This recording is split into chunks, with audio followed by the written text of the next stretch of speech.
Uh, Computation which can be overdone using a web browser, basically called as cloud computing, which can include networking, storage, computational, and other services as such.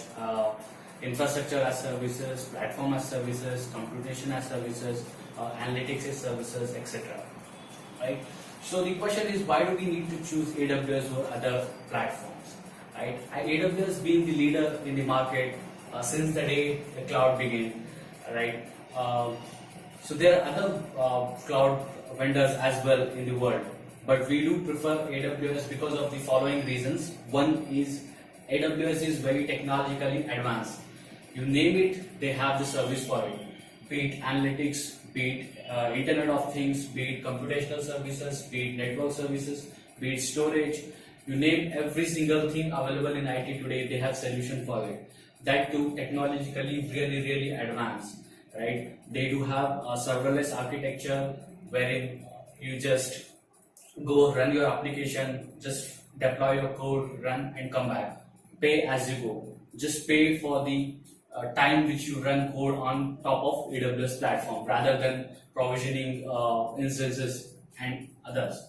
Right? That could save a lot of time for a developer to provision resource on cloud and deploy code as soon as possible with great scalable, manageable and reliable hardware and infrastructure on top of cloud. Right? So Amazon always keep changing things, keep modifying, keep updating platform in the cloud.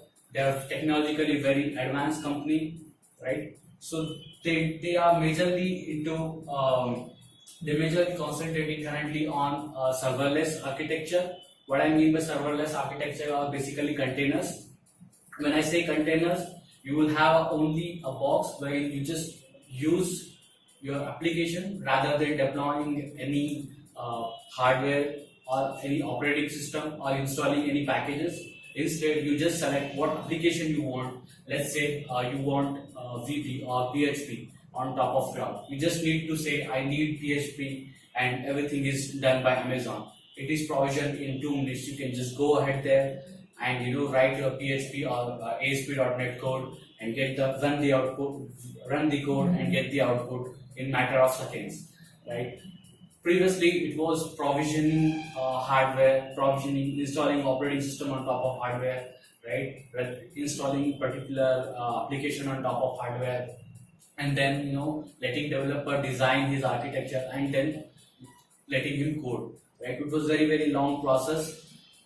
The cloud, the picture comes and it reduces the time from very short to very short, and that's the power of a cloud, right?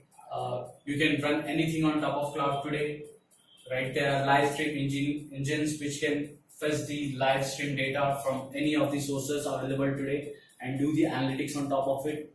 And also Internet of Things, one of the upcoming topics which could lead the market very soon, and also available in cloud.